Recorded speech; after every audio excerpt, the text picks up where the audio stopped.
আপনি যে ইসলামী ফাউন্ডেশনে চাকরি করতেন এই ব্যাপারে আপনার যে সমস্যাগুলোর ব্যাপারে আপনি ব্যাপারে সমস্যা হয়েছে, দেখেন ইসলামিক ফাউন্ডেশন হলো একটি ধর্মীয় প্রতিষ্ঠান, তাই ধর্মীয় সেবা করার যাতে সৌভাগ্য হয় সেই লক্ষ্যে আমি 1981-82 সালে আমি ইসলামিক ফাউন্ডেশনে সহকারী মনো অপারেটর পদে পেরেশাকে ইসলামিক ফাউন্ডেশনে যোগদান করার পরে আমি রাজাকারের রোশানলের শিকার করি। সেটা হলো রাজাকারগণ যদি কোনো স্বাধীনতার পক্ষের লোক বা স্বাধীনতাকে সমর্থন করে তাদের প্রতি নানা প্রকারের জুলুম নির্যাতন করে। এর ধারাবাহিকতার আলোকে আমি কোনো এক রাজাকারের বাচ্চা বলে আমি একটি কথা উচ্চারণ করি। এর পরিপ্রেক্ষিতে আমাকে বিনা নোটিশে, বিনা কারণে, বিনা অপরাধে আমাকে 5 আগস্ট 1990 সালে তৎকালীন জামাতের রোকন ব্রিগেডিয়ার মাসাহেদ চৌধুরী আমাকে চাকরিচ্যুত করে। বিভিন্নভাবে আক্রমণের মাধ্যমে, বিভিন্নভাবে নির্যাতনের মাধ্যমে, ভয়ভীতি প্রদর্শনের মাধ্যমে আমাকে অব্যাহতি দেওয়া হয়। তারপর থেকে আমি বিএনপি সরকার, আওয়ামী লীগ সরকার যারাই আসছে, আমরা তো মনে করি সরকারের কাছে আবেদন করা উচিত, সে যেই হোক। আমি যদিও বিএনপি করি, তারপরে উভয় সরকারের কাছে আমি আবেদন জানিয়েছি, ন্যায় বিচার চেয়েছি। আমি সবসময় বিএনপি করেছি। এটা সরকারি বেসরকারি দলীয় যে কোনো পর্যায় থেকে তদন্ত করলে এবং বাস্তবতার আলোকে প্রমাণ দেখতে চাইলে প্রমাণ দেখাতে পারবো এবং দেখবে। আমি বিএনপি করে আসছি। অতীতে বিএনপি ছিল, তখন হয়তো সঠিকভাবে আমার এই কাগজপত্র কেউ দেখে নেয়, পর্যালোচনা করে নেয়, বিচার ও ন্যায় বিচার পাই না। 16 বছর আন্দোলন সংগ্রামে ছিলাম।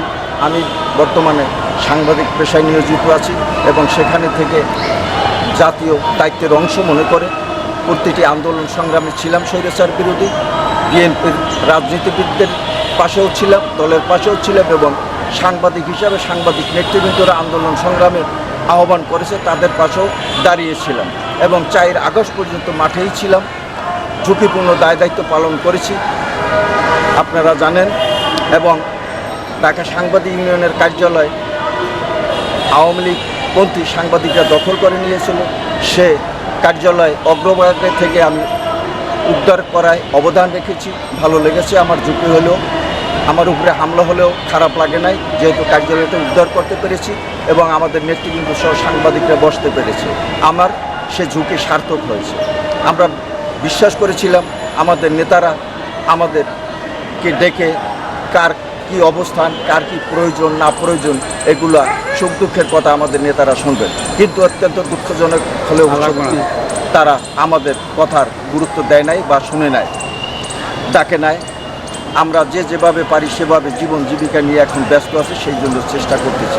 সেই ধারাবাহিকতার আলোকে আমি নতুন সরকারের কাছে আবেদন করেছি যাতে আমি ইসলামিক ফাউন্ডেশনের পক্ষ থেকে ন্যায় বিচার পাই, উপকৃত হই। আর এছাড়াও আমাকে 11 সাল থেকে 2022 সাল পর্যন্ত সাব স্টেশনের দায়িত্ব পালন করানো হয়েছে ইসলামিক ফাউন্ডেশনের এবং বেগম খালেদা এবং মির্জা ফখরুল ইসলাম সাহেবের ছবি দেখিয়ে ফাউন্ডেশনের লোকজন আমাকে সেখান থেকে 2022 সালে বের করে দেয়। আমি নাকি বিএনপি করি এই ট্যাগ লাগিয়ে আমাকে ওখান থেকে বের করে দেয়।